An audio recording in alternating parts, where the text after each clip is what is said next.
오늘은 본문 말씀을 집중하기보다 제가 그 영상은 잠못 띄우고 그 음성을 들려드리겠습니다. 한 15분 정도 이렇게 10분? 그 정도로 시간이 되는데요. 여러분들이 이렇게 한 단어마다 집중해서 들어보십시오.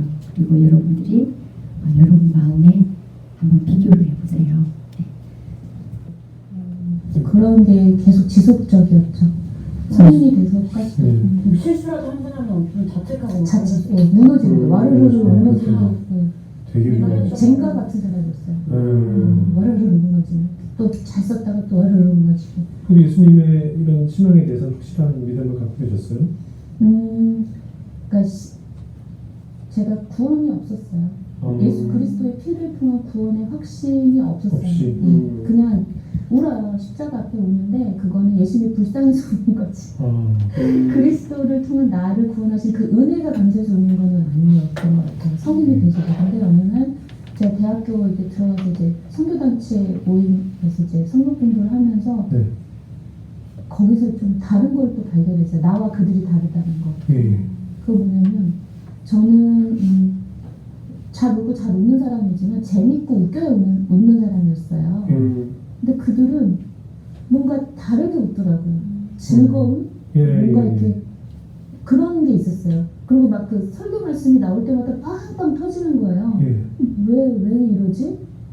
그러니까 그 뭔가 이렇게 홀가분한 이렇게 가벼우면서도 유쾌하고 이렇게 즐거운 그게 이렇게 넘쳐나는 웃음이 있는 거예요. 저는 그게 없는데.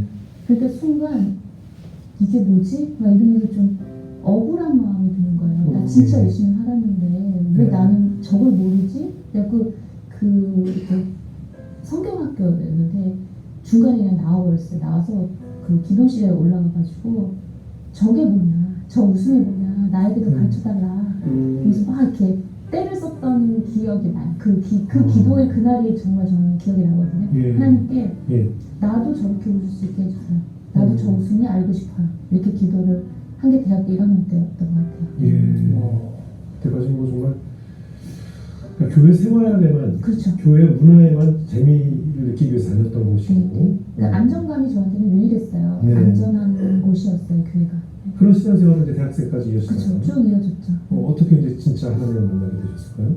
이제 대학교 4학년 졸업할 즈음에 그 또 이렇게 성경학교 3일 성경학교가 있었어요. 3일째 되던 날 그때 말씀이 이삭을 바친 이제 아브라함의 말씀이었는데 그 말씀 다 끝나고 이제 행사 끝나고 이제 소분으로 이렇게 동그랗게 앉아서 이렇게 각자 소감 한 번 말해봐야 이런 시간을 갖는데 갑자기 그 동기 남학생 한 명이 제가 오늘 저의 이삭을 하나님께 바쳤다 그러면서 사실은 제가 진영자매를 너무너무 혼자 많이 좋아했고 흠모했는데 그게 내 마음속에 이삭인 걸 알았다, 우상인 걸 알았다. 그래서 이걸 이렇게 이상하게 들리네. 이상하게 들리네. 얼마나 또 우상들이 그러니까 제가 뭐지? 그 친구하고 저랑 뭐 커피 한 잔을 마시거나 뭐 이렇게 하는 그런 게 없는 거예요. 그리고 짝사랑했다는 얘기잖아요. 네, 혼자 짝사랑하고 근데 그걸 이제 포기했을 거 아니에요? 혼자 사랑하고 혼자 좋아하고 혼자 이별하고. 그렇게 된 당사자 거예요. 놀라면서 중국적 보냈다. 그러면서 들이대는 거거든요. 틀어졌다. 걸리려면 걸려라. 근데 아까 말씀드릴 때 제가 누군가에게 주목받는 게 너무 민감한데 쫙 주목이 되는 거예요, 저는. 그러니까 너무 창피하고 막 이게 뭐지? 막 이러는데 그 순간 옆에 계시던 일본에서 잠깐 선교사분이 와서 이제 그 그룹 안에서 같이 이렇게 담소를 나누는 상황이었는데 저를 이렇게 쳐다보고 형제를 쳐다보더니 되게 무서운 얼굴 표정으로 어디서 남자나 호리고 다니는 이 악의 근원 같은 이가 이러면서 저를 막 책망하시는 거예요. 다 보는데서? 공개적으로. 아니 이게 무슨 일이야? 그분도 좋아하셨나? 처음 뵙죠.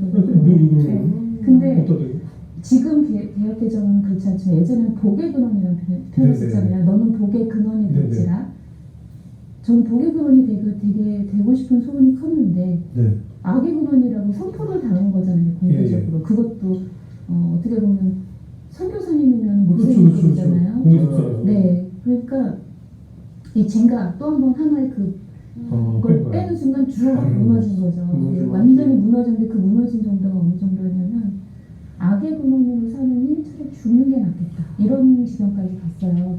근데 죽는 방법을 모르잖아요. 예. 근데 그때 뭐 공교롭게 신문에 누가 이렇게 그 과음으로 죽은 기사가 났어요. 아, 그럼 술 먹으면 죽나? 그리고 그날 밤에 슈퍼에 가서 소주 한 병을 딱 사서 그냥 그 까민 소주를 들이킨 거예요. 예, 예. 그 전혀 이제- 운전해본 적이 없는데. 네, 없었어요. 네. 네. 그러니까 착실하게 사는 거죠. 네. 모범생, 그러니까 그 모범생 컴플렉스 그런 것처럼 이렇게 죽었나? 이런데 안 죽은 거예요, 지금. 소주 한 병 먹고는 안 죽죠. 네. 그냥 근데 그럼 다시 가서 한 병 더 사야겠다. 또 알코올 중독되죠. 네, 또 한 병을 샀어요. 바로 이어서. 네. 그러면서 또 들이킨 거죠. 한 병 두 병째로. 네. 되게 진짜 되게 무서운 얼굴 표정으로 네. 그럼 다시 가서 한 병 더 사야겠다.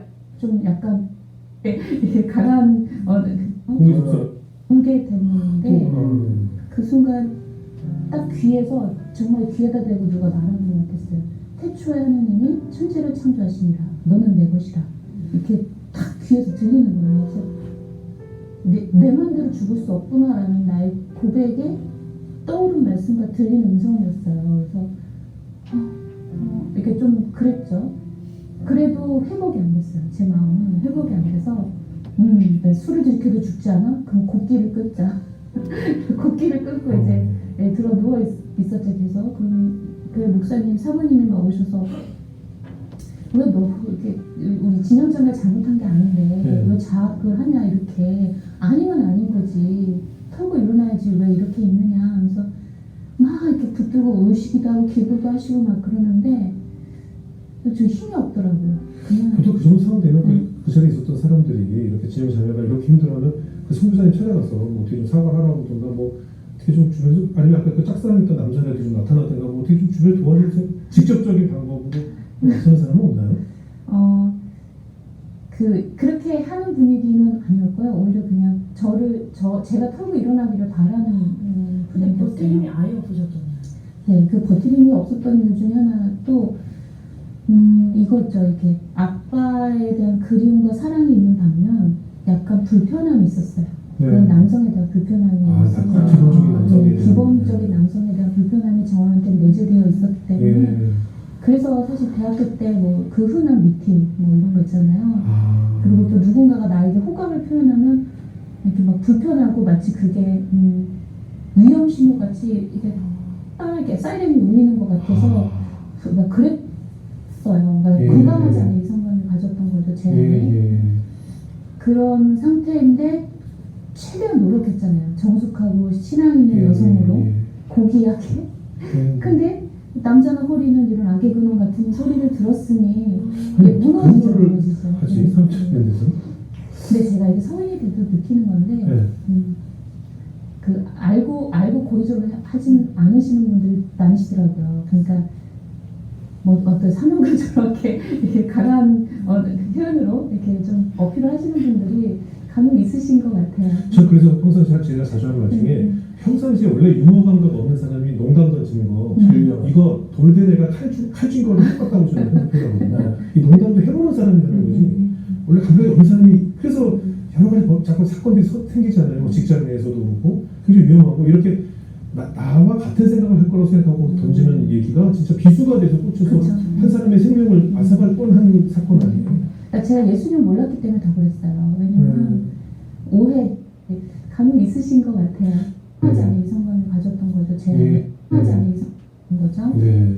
그런 세월이 좀 지났던 것 같아요. 대학을 졸업하고 직장 생활하고 이러면서. 근데 제가 어느 날 이렇게 신촌 사거리 버스 정류장에 서 있는데 맞은편 건물에 큰 플래카드, 그 현수막이 붙어 있는데 당신은 사랑받기 위해 태어난 사람입니다. 라고 이렇게 써 있는 거예요. 근데 제가 그때는 교회도 잘 안 다녔어요. 그 시간에는. 그렇죠. 저 같아도 안 가르치죠. 근데 그래서 그게 찬양 제목인지 몰랐어요. 당신은 사랑받기 위해 태어난 사람. 근데 그 말이 순간 저한테 너무 크게 와닿았어요. 아, 왜냐면 사랑을 받아본다고 느껴본지 못하고 살았던 것 같아요. 그랬는데 사랑받기 위해서 안간힘을 써도 사랑받지 못하는 존재, 그런 거 있잖아요. 잘해도 혼나는 존재, 뭐 이렇게 누군가를 불편하게 해서 그게 되갚음으로 돌아오는 존재, 뭐 이런 거가 이렇게 강하던 사람이었기 때문에 사랑받기 위해 태어났다라는 말 자체가 저한테는 좀 컸고, 그 순간 그게 사실은 주님의 음성처럼 들렸어요. 예. 너무 지쳐 있었기 때문에 되게 주저앉아서 먹었어요. 그 약간 해가 질 무렵이었는데 네. 사람들은 오지가 않아요. 그냥 앉아서 막 울고, 그런데도 여전히 제 마음에는 쓴뿌리가 있었죠. 난 열심히 살려고 했는데 안 된 거에 대한 쓴뿌리. 그러다가 이제 어느 날 또 너무 괴로워서 이제 용서가 안 되는데 대상을 바꿔가면서 미워하는 거예요. 근데 주로 그 남성이죠. 네. 남성은 이제 그 고백한 그 친구 뭐 데이트 했던 선교사. 친구 뭐 네. 여러 그 선교사님 뭐 네. 대상은 주로 그다음 궁극적으로 가다 보면 이제 아빠에 대한 원망과 미움이 이제 도달해. 뿌리가 되는 그쵸. 거죠. 뿌리가 네. 거기서 나오는 거예요. 네. 그러니까 저희 아빠가 저를 정말 예뻐하셨거든요. 네. 많이 사랑하시고 그 사랑을 늘 표현하셨고. 아, 근데 그거로부터 단절, 그다음 거절 이런 거를 겪고 나니까 그리움이 이제는 원망이 미움이 이제 증오로 이제 확산이 되는 거예요. 제 안에서. 근데 남이 그 후로는 전혀 뵌 적이 없어요? 뭐 연락을 한다던가? 아주 가끔 뵀어요. 네. 아주 가끔. 근데 그 아주 가끔도 기억이 없을 정도고요. 이제 제가 대학 졸업할 그 고등학교 졸업할 때쯤에 해군본부로 편지를 썼어요. 너무 보고 싶다. 네. 그리고 마이마이가 갖고 싶다. 그랬더니 아빠는 안 나타나시고 그 서울역 어디 나가라 연락이 와서 가보면 이제 장병이 마이마이 들고 서 있고 막 이런 물건만 선물만 네, 그런 거죠. 그래서 그리움이 늘 잔재돼 그렇게 있어요. 내가 보고 싶은 건 마이마이도 아빠는 그렇죠. 그리고 막 저를 한 번만 오셔서 나눠주세요. 뭐 이런 거 있잖아요. 그런 편지만 써서 보내고 해군본부 앞에 막히 기다리고 막 그랬던 것 같아요. 근데 그런데 이제 거절당하고 외면당한 거잖아요. 네. 그러니까 그게 좀 컸던 것 같아요, 마음에. 그러니까 모든 게 다 불안정했고 모든 게 다 불균형이었고 왜곡이 돼 있고 병들어 있었던 자신이었는데, 근데 그렇다고 누굴 뭐 이렇게 해코지하거나 욕하거나 화낼 용기도 없는, 그 정도로 좀 많이 이렇게 콱 눌려 있는 사람이었던 것 같아요. 근데 네.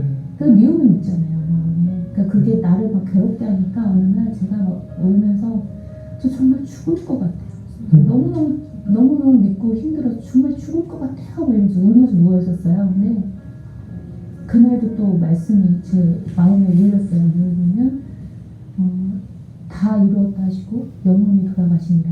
그 말씀이 딱 마음에 확 들어오는 거예요. 네. 근데 나는 나의 용서치 못하는 거, 그다음 어떤 형태로든 그게 오해든 아니면 제가 만들어낸 거든 뭐 누구를 향한 뭐 증오와 미움들, 용서하지 못해 이런 것들로 죄로 인해서 막 죽을 것 같다고 말하지만 죽지 않았는데, 우리 예수님은 죄가 없으신데 정말 다 이루시고 죽으셨다. 네.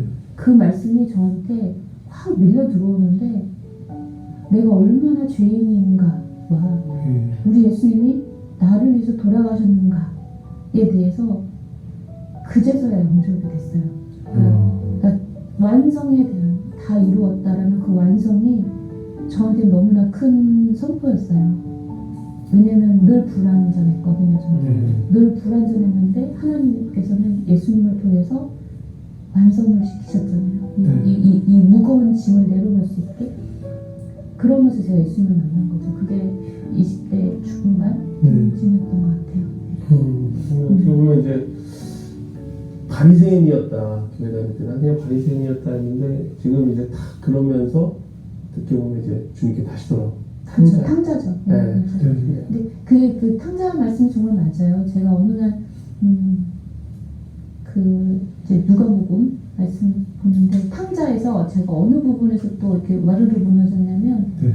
아직 상거가 뭔데 아버지가 그 아들을 알아보잖아요. 예. 알아볼 수 없는 거리인데 네. 네. 너무 점처럼 보였을 거예요, 분명히. 네. 근데 그 아버지는 매일매일 그 길을 바라보며 기다리셨기 때문에 저만 해가 탁 납품했을 때 그게 내 둘째라는 걸 아셨던 거죠. 근데 그게 저한테 너무 컸어요.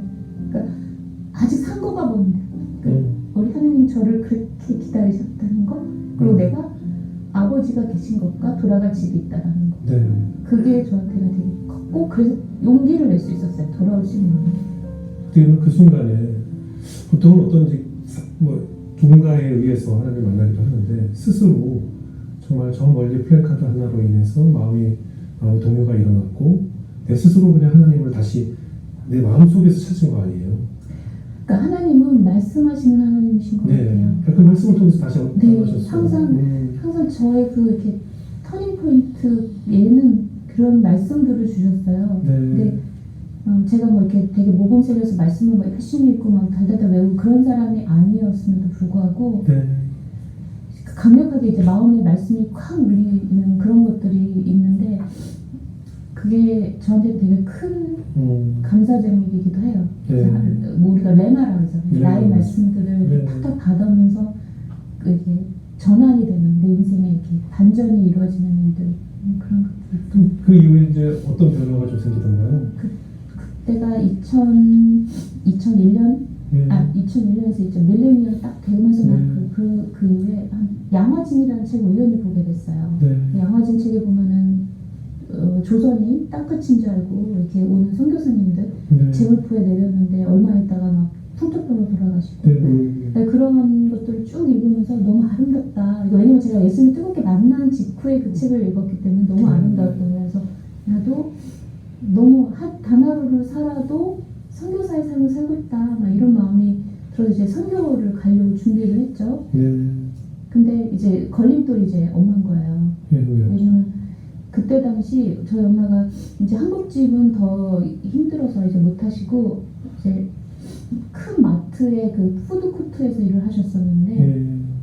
비가 오던 날 이제 무빙워크에서 확 이렇게 넘어지시면서 탁 짚으신 게 이제 네. 어르신들은 골다공증 있잖아요. 네. 그러니까 이 짚는 힘이 너무 셌는지 얘가 이게 으스러진 거예요, 뼈가. 그래서 이렇게 깁스를 하시고 한 달 넘게 있으셨는데 풀렸는데 알고 보니까 이 충격이 여기 어깨 신경을 끊어뜨렸던 거예요. 그게 이제 왼손이었는데 근데 저는 한손 마른 자가 이거구나라는 거를 직접 봤어요. 진짜 통통하고 두꺼운 팔이 아니라 깡마른 장작이더라고요. 이렇게 네. 딱 깁스를 풀었는데 신경이 죽어버리니까. 네. 그래서 이제 장애 판정을 받게 되신 거예요. 그러니까 엄마는 제가 남편이자 아들이자 예. 이제 가장이자 이렇게 일장일이 사셨는데 이제 제가 성교 나간다고 하니 엄마한테는 청천벽력이시죠. 네. 그래서 이 엄마가 성교의 대상인지 어디를 왜 엄마들을 맨날 가냐면서 엄마도 난리가 나신 거죠. 성교 훈련이 한참 바빴는데 어느 날 그날도 비가 왔어요. 비가 엄청 오던 밤인데 동생이 울면서 전화가 온 거예요. 엄마 지금 베란다에서 죽겠다고 죽고 싶다고 이렇게 계시다. 언니 빨리 와라. 네.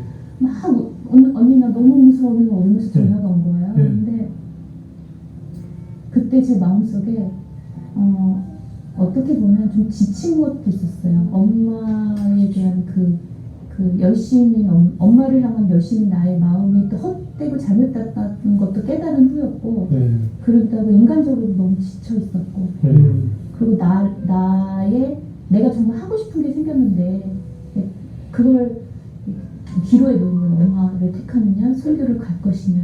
그래서 그날 밤에 제가 이불을 뒤집어 쓰고 이제 팔꿈치 밑에다 넣고 무릎 밑에다 끼고 이렇게 네. 기도하면서 버텼어요. 네. 도와달라고. 왜냐면 이불을 이렇게 거치는 순간 제가 뛰어쳐나가서 엄마한테 가면 이제 다 끝나는 것 같은 두려움이 또 몰려온 거예요. 네. 이거는 이게 저를 좀 도와주시도록 이 상황이 저에게 정말 필요한 기간이었어요. 근데 정말 기적같이 그 순간 엄마가 이래도 아마 이런 거였는데 근데 안 오니까 그 순간 엄마가 이렇게 딱 이렇게 마음속에서 뭔가 이렇게 텅 한 게 생겼나 봐요. 근데 그때 엄마 마음에 하나님께서 제 엄마가 저를 이렇게 이삭처럼 너무 이렇게 마음에 최고 이렇게 뺏기지 않을 그걸 우상처럼 붙들고 있었다는 걸 엄마가 발견하신 거예요. 그러면서 이 시간 이후로 하나님의 자녀입니다. 내 딸 아닙니다. 엄마가 이렇게 고백을 하시면서 엄마가 이제 이제 점프업을 하신 거죠, 신앙적으로. 그러면서 이제 선교를 나가서 지내는데 그래도 마음에 엄마가 항상 걸리잖아요. 그렇죠. 새벽 밤 매일 교회 가서 울면서 기도했어요. 이렇게 시공간을 초월하신 하나님 도우시도록. 저는 시공간에 제약을 받는 사람이라서 그걸 하는 만큼 하지만 그게 엄마한테 만족스럽지 않으신데, 근데 하나님은 시공간을 초월해서 일하시니 저는 기도를 할 테니 하나님께서 일해 주시도록, 엄마의 공급자, 엄마의 보호자, 엄마의 치료자가 되어주시도록 그렇게 기도를 하고 엄마한테도 선포를 했어요. 엄마, 내가 기도할 테니까 엄마 믿음이 안 생기면 그냥 물리치료 열심히 받으시라고. 하나님께서 일하실 거다. 근데 선교 나갈 당시 제가 보라 내가 새 일을 행하리니 그 말씀, 이사야서 말씀을 받았었는데, 광야에 길이 나는 것도 기적이고 그잖아요. 그런 기적을 저한테 분명히 보여주시기라고 했는데 보여달라. 그렇게 기도를 하면서 1년을 보냈는데 저는 2가지 기적을 진짜 봤어요. 네. 하나는 제가 영어를 그렇게 잘하는 사람이 아니었거든요. 근데 그 성경 말씀만 그냥 암송을 하면서 이제 전도를 하는데 어눌한 저의 말씀 선포가 진짜 역사하더라고요. 그러니까 제가 어떤 말주변이 아니라 이렇게 성경 말씀을 막 혹은 주일 메시지를 이렇게 출력해가지고 그 문장을 외워가지고 이렇게 하는 건데 거기서 역사가 일어나는 거예요. 그러니까 하나님의 말씀이 살아있다라는 기적, 한 사람이 변화되는 기적, 변화돼서 진짜 그냥 예수님 영접이 아니라 진짜로 그 마약에 찌들고 성적으로 문란하고 막 이런 사람들이 확 변하는 것들이 눈앞에서 펼쳐지는 거예요. 이게 기적이구나. 전 그때 진짜 봤어요. 어떻게 하셨었어요? 미국으로 갔습니다. 미국에. 그러니까 선교사는 대단한 게 아니었어요. 저는 설거지하고 환경 예배하고 막내 선교사는 다 그런 일 하거든요. 그러다가 이제 짬을 내서 이제 이렇게 전도하러 나가고 이런. 근데 그러한 생활 속에서 그런 기적을 한번 봤고, 제가 이제 비자 만료로 이제 한국에 돌아오게 됐는데 공항에서 엄마가 저한테 이렇게 하면서 저를 안아주시는 나신 거예요. 기적이 일어났어요. 진짜 엄마가 정상팔이 되셨어요. 진짜. 그거를 저희가 2가지를 다 본 거죠.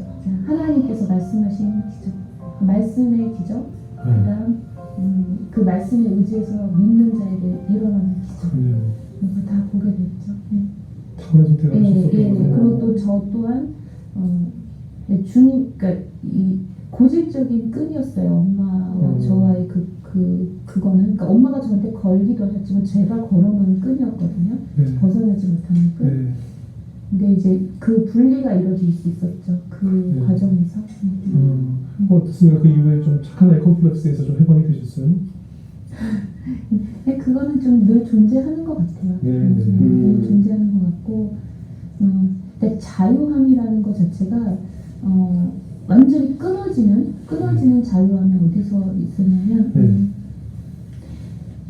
그 백주기념교회에서 주린 자는 복이 있나니 저희가 배부를 것이며, 요 한 말씀 가지고 3주를 계속 설교를 하셨어요. 근데 목사님께서 3번째 날이었을 거예요. 줄임 자에 대한 포커스를 관계의 줄임에 대해서 말씀하셨어요. 관계의 줄임. 근데 그 예시를 다윗의 삶에서 말씀하셨어요. 다윗은 평생 관계의 줄임 삶을 살았다. 아버지는 자녀로서 존재도 없는 존재처럼 대하셨고, 형제들은 전쟁터에 이렇게 심부름간데만 비우고 이렇게 책망하고, 주군은 나를 시기해서 죽이려고 하고, 아내는 나의 찬양을 비난하고, 나의 충신은 나를 배신하고, 나의 자녀는 나를 반역하고, 이런 거 있잖아요.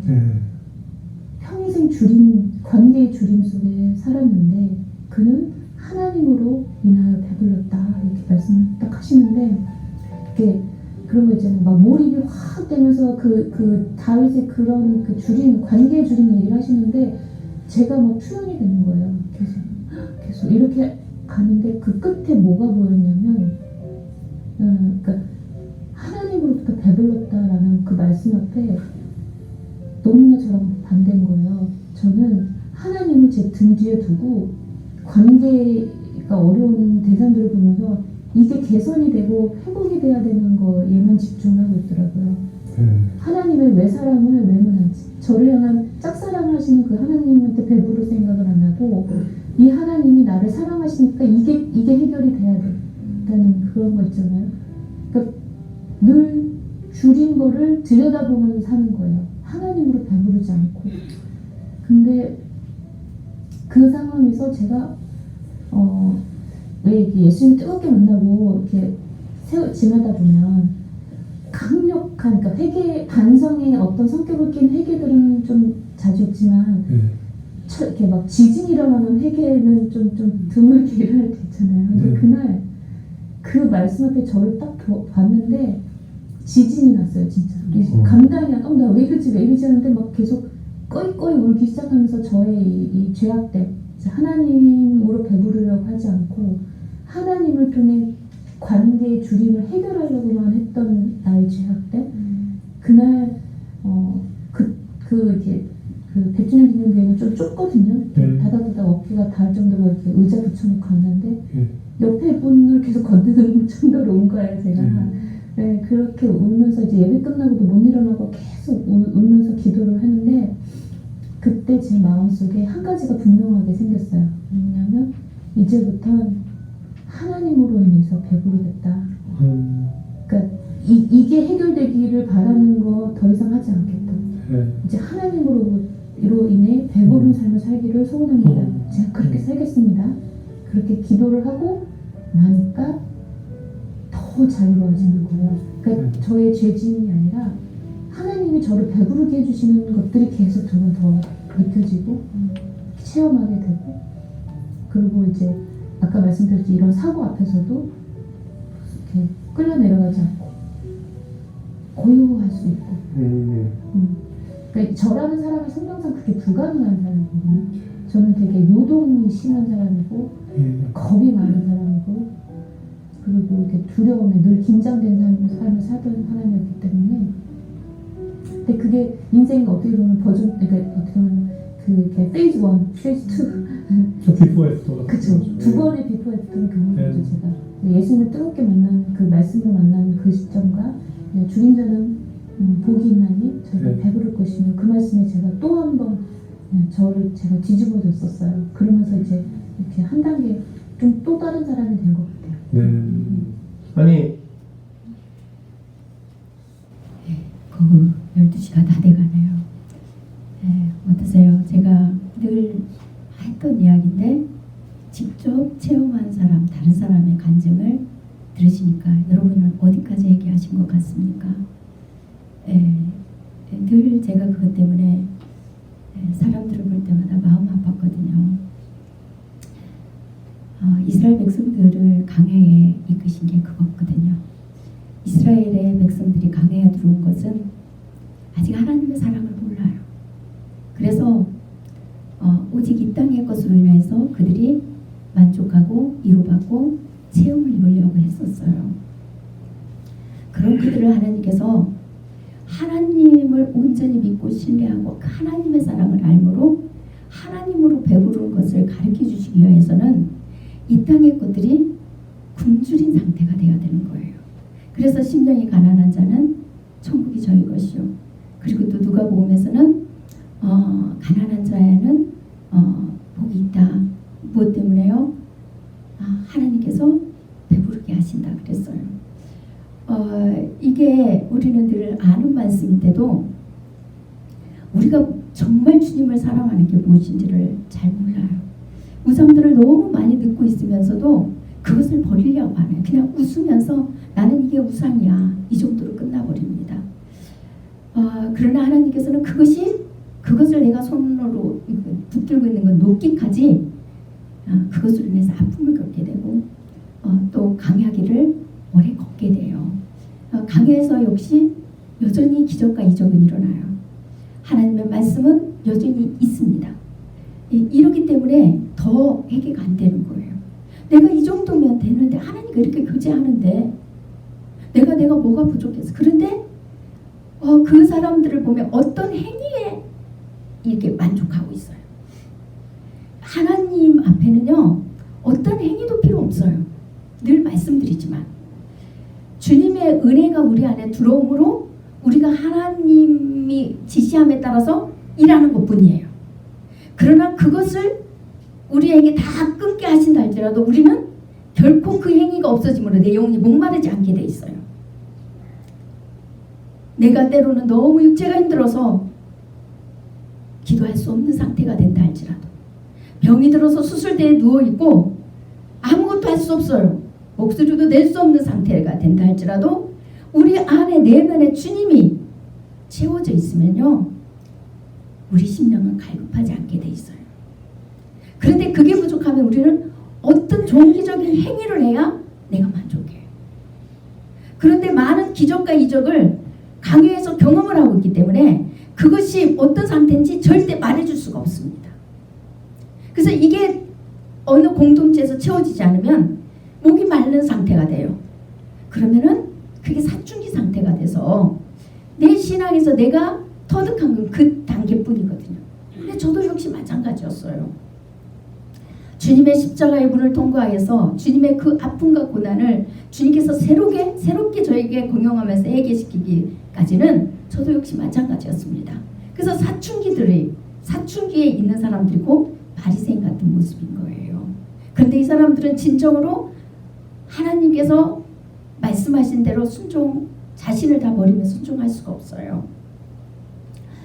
그러나 또 가르침도 잘 안 받으려고 그래요. 왜요? 많은 걸 경험하니까. 이스라엘 백성들 마찬가지잖아요. 이스라엘 백성들이 애굽에서부터 얼마나 많은 기적과 이적을 봅니까? 하나님 이스라엘 백성들을 돕는 것을 조건 없이 구원해 주시고 사랑해 주시는 걸 얼마나 많이 경험합니까? 이스라엘 백성들이 착해서가 아니에요. 무엇을 많이 했어도 아니에요. 이스라엘 백성은 늘 하나님을 믿고 싶지 않았어요. 따라가고 싶지 않아요. 약속의 나라에 들어가고 싶지 않아요. 저 천성의 소망이 없었다고 했잖아요. 그런데도 하나님께서 이스라엘 백성들에게 늘 조건 없이 그들의 소원을 들어줬어요. 오늘 역시 본문도 마찬가지입니다. 만나에 의해서 이제 매출하기까지 이 이스라엘 백성들이 탐욕을 품어요. 탐욕이 왜 풉니까?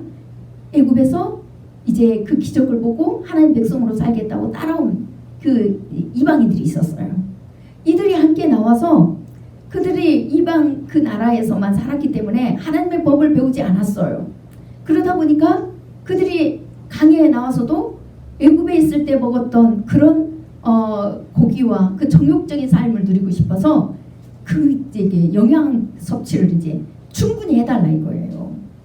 그냥 한 그릇 식문이 없어서도 아니에요. 왜요? 이미 메추라기를 주기 전에는 만나를 하나님께서 내리셨어요. 물론 이거는 영적인 의미예요. 영적인 의미가 포함됐죠. 만나는 예수 그리스도를 예표했어요. 그러나 구약에는 육으로 해석을 하기 때문에 만나를 먹고도 죽어요. 그러나 지금은 예수 그리스도가 그 만나의 주인으로 오셔서 영원히 죽지 않게 우리를 해주시기 때문에 주님의 약속의 말씀을 믿으면 붙들면은 우리는 영생을 얻는 거예요. 그래서 우리 안에 주님의 약속의 말씀이 이 하나님을 사랑할 때 계속 채워지기 시작해요. 채워지기 시작하는데 이 은혜를 주시려고 줄인 곳으로 인도하는 거예요. 오직 주님만 사랑하고 주님으로 배부르게 하려고. 그리고 그래서 사람이 떡으로만 사는 게 아니고 하나님 입에서 나오는 모든 말씀으로 사는 걸 가르치시려고. 그러나 이스라엘 백성들은 그것을 원치 않았기 때문에 만나 갖고는 부족하다는 거예요. 만나를 처음에 주었을 때는 얼마나 좋다고 가서 그냥 뭐 절구에 찍기도 하고 빻기도 하고 뭐 떡도 만들고 뭐 이것저것 조리해서 먹습니다. 그럼에도 불구하고 이스라엘 백성들은 이제 그거밖에 없어서 질렸대요. 그러니까 더 좋은 거 달래. 다시 말하면 영적으로도 내가 주님의 말씀 아는 대로 우리 안에서 순종이 이루어지도록 안 가는 거예요. 우리 주님의 약속이 내 안에서 이 땅에서 온전히 이루어지는 이 은혜를 경험하고 저 천성의 소망을 두도록 좁은 길로 들어가서 이 나라는 하나님보다 더 사랑하는 우상들, 내가 이 땅의 것으로 배부르고 채우려고 했던 거, 이로받으려고 했던 거, 모든 것들을 내려놓고 하나님으로 먼저 만족하고, 곧 하나님 사랑이 먼저 있어야 되잖아요. 그래서 계명은 1에서 4계명까지가 하나님 사랑이잖아요. 이게 되면은 5에서 10계명은 자동이에요. 내 이웃을 내 몸같이 사랑하는 것은 내가 하는 게 아니라 주님께서 우리 안에서 일을 그렇게 하시는 거예요. 우리 그릇만큼만.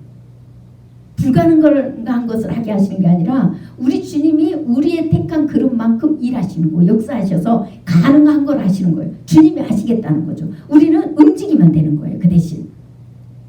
그래서 하나 알면 하나를 순종하기 위해서 말씀 하나를 알았으면 그게 열매 맺도록 엎드려야 돼요. 모르겠어. 저는 하나님께서 은혜 주신 이후부터 항상 그걸 훈련시키셨어요. 항상 말씀을 붙들고 그 말씀이 제 안에서 열매 맺히기까지, 실행이 될 때까지. 처음에는 제가 노력을 해요. 그런데 우리는요, 그 히브리서에서도 보면은 피 흘리기까지 죄와 싸우되 너희가 싸우지 않다 이 말씀 있잖아요. 여러분, 피 흘리기까지 우리 싸워도 우리는 죄를 못 끊어요. 우리 힘으로는요. 그런데요, 그 말씀은 우리 보고 열매 맺으라는 소리가 아니에요.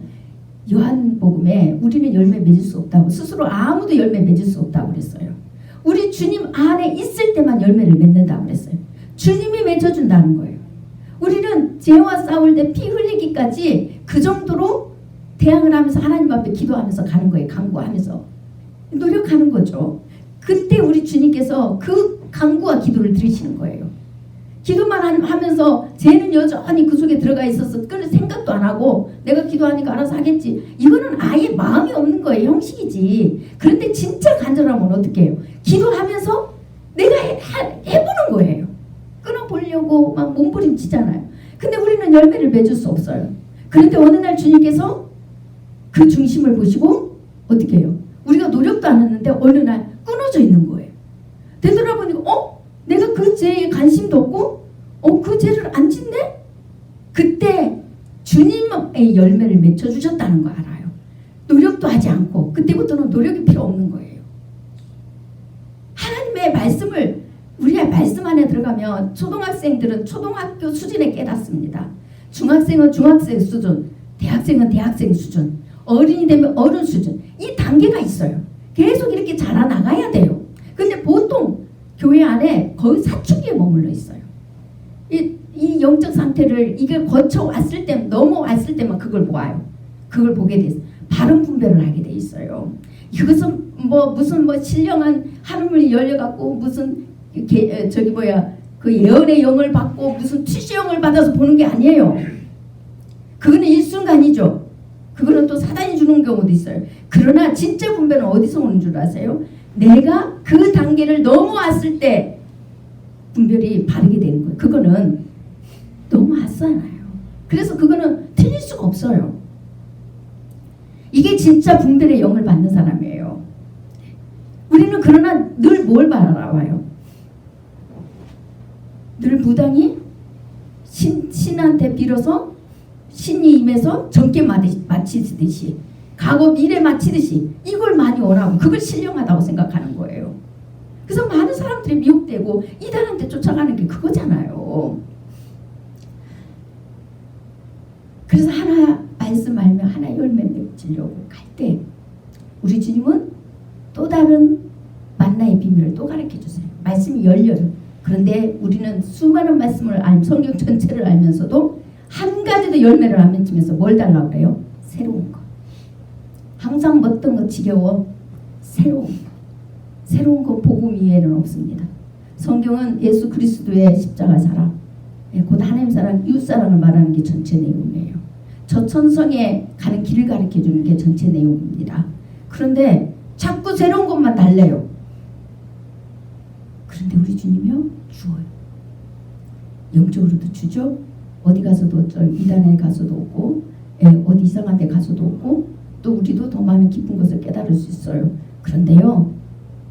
깨달으면 깨달을수록 열매 없는 입만 무성한 가지가 돼가지고요. 교회 생활을 못해요. 그런 사람. 너무 열매 없이 입만 무성해서 아는 것만 많아가지고 열매를 맺히지 않으니까 모든 게 불평불만뿐이에요. 모든 게요. 이게 바리새인 이게 사춘기에 걸려 있는데도 불구하고 내가 너무 많은 말씀을 알아. 많은 기적을 보고 많은 환상을 보고 많은 교제를 주님으로 뺏어 신비한 것을 얻어. 이게 이것 때문에요.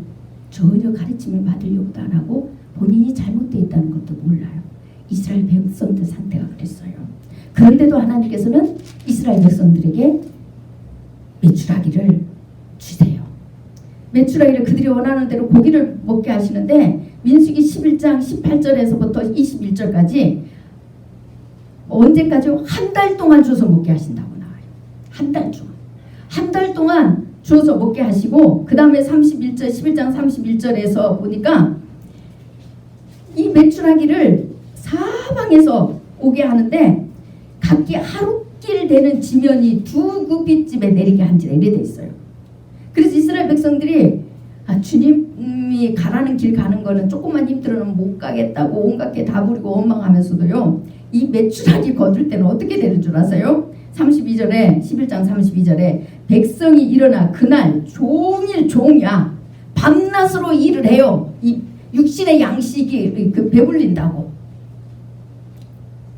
밤낮을 일을 합니다. 밤낮으로. 우리 주님을 그렇게 찾으라고 우리 못하고 예배 1시간도 힘들잖아요. 1시간 좀 지나봐요. 막 줄이가 틀리잖아요. 그게 우리입니다. 그런데 이 육신의 것을 위해서 이스라엘 백성들이 이렇게 하는 것은 우리도 육신의 것을 위해서는 진짜 물론 피곤하지만 그렇게 하고 또 세상 즐거움을 위해서는 노는 사람 그러잖아요. 노는 게 즐거움이라서 피곤해도 다 감당해요. 근데 좀 일 좀 해보라고 그러세요. 얼마나 싫어하는지. 놀기 좋아하는 에너지가 넘치는 사람은 그러더라고. 그 피곤한 게 재미래요. 글쎄. 저는 저 같은 사람은 에너지가 없어서 그게 이해가 안 가요. 근데 그 사람들은 그렇대요. 우리가 원하는 것을 할 때는 밤새 해도 모든 걸 다 투자해도 괜찮습니다. 이스라엘 백성들이 그랬어요. 그런데 33절에 이때부터 주님이 진노하시기 시작해요. 우리 주님이 진노하셨어요. 이미 진노하신 내용이 11장 10절에 나와요. 모세도 싫어했고. 그런데도 주셨어요. 주시고 나서 고기가 이 사이에 씹히기도 전에 탐욕을 부린 자들을 재앙으로 치셨으므로 그들이 죽습니다. 네, 죽어요. 그런데 이 내용을 시편 106편에 어떻게 기록되어 있는지 살피고 마치겠습니다. 시편 106편입니다. 시편 106편 찾아볼게요. 구약성경 881장입니다. 중요한 내용입니다. 여기에 민수기에 나와 있지 않는 내용이 나와 있어요.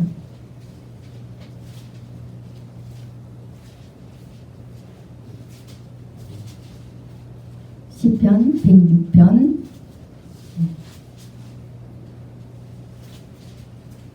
13절에서 부터 한번 12절부터 한번 볼게요. 홍해를 건넜습니다. 홍해를 건너서 그 큰 이적을 보고 구원의 사건을 보고 이스라엘 백성들이 하나님 앞에 찬양으로 영광 돌려요. 그 내용이 12절에 이렇게 기록되어 있습니다. 이에 그들이 그의 말씀을 믿고 그를 찬양하는 노래를 불렀도다. 그렇지만 13절에 뭐라고 기록되어 있습니까? 그러나 그들은 그가 행하신 일을 곧 잊어버리며 그의 가르침을 기다리지 아니하고 곧 잊어버려요. 그렇게 기적과 이적을 보고는 하나님을 믿는다고 찬양하고 하나님은 전능하신 분이라고 그렇게 좋게 영광 돌리는데 돌아서서 그들은 잊어버려요. 하나님께서 그 큰 일을 행하시는 일을 잊어버립니다. 하나님께서 우리 죄를 위해 십자가에 못 박히신 그 사건을 잊어버려요. 우리는 잊어버립니다. 그리고 많은 기적과 이적과 많은 것으로 우리를 흡족해 해주셨던 하나님의 살아계심을 보여주셨던 사건들을 또한 잊어버려요. 곧 하나님 은혜를 잊어버려요. 잊어버리니까 하나님의 가르침을 더 이상 받으려고 하지 않아요. 오직 자신의 욕망을 위해서만 하나님 앞에 강구하고 쫓아가게 됩니다. 이 땅에 문제 어려운 일 있을 때 힘들고 어려울 때 구하지 말라는 뜻이 아닙니다. 구할 수 있어요. 구해야 돼요. 구할 때도 있고 믿기만 했는데 줄 때도 있고 다 있어요. 그거는 이 말씀은 하나님의 은혜를 잊어버리고 오직 이 땅의 것만 나의 욕심만 채우기 위해서 그냥 하나님 안 주면 원망하고 불평하고 막 난리를 치지 말라는 뜻이에요. 믿음 없는 그런 그러니까 은혜를 잊어버린 삶 속에 살지 말라는 뜻입니다. 그래서 하나님의 가르침을 더 이상 받으려고 하지 않아요. 그리고 강에서 욕심을 내되 크게 내요. 사막에서 하나님을 시험하였도다. 네. 크게 욕심을 내서 막 크게 내어서 하나님이 진짜 능력 있는 분인가 없는 분인가 오히려 시험하고 하나님을 믿지 않았다는 거예요. 믿지 않은 것이 이미 시험이라고 합니다. 그 다음에 15절에 그러므로 여호와께서는 그들이 믿지 않고 하나님을 시험했기 때문에 더 주셨대요. 더 주셨대요. 그러므로 여호와께서는 그들이 요구한 것을 그들에게 주셨을지라도 그들의 영혼은 쇠약하게 하셨도다. 이 땅의 거를 욕심을 내가지고 이 땅의 것으로만 배부르려고 하나님은 한 분으로 만족하는 그 배부름이 모든 것을 다 이룬다는 것을 모르고 그저 그냥 이 땅에 내 욕심을 따라서 그것을 막 내가 원하는 대로 채워줘야만이 그들은 만족했기 때문에 하나님이 그럼에도 불구하고 해주시긴 해줬지만 이들의 영혼은 더 이상 하나님의 가르침을 따르지 않기 때문에 영혼이 쇠약해질 수밖에 없다는 거예요.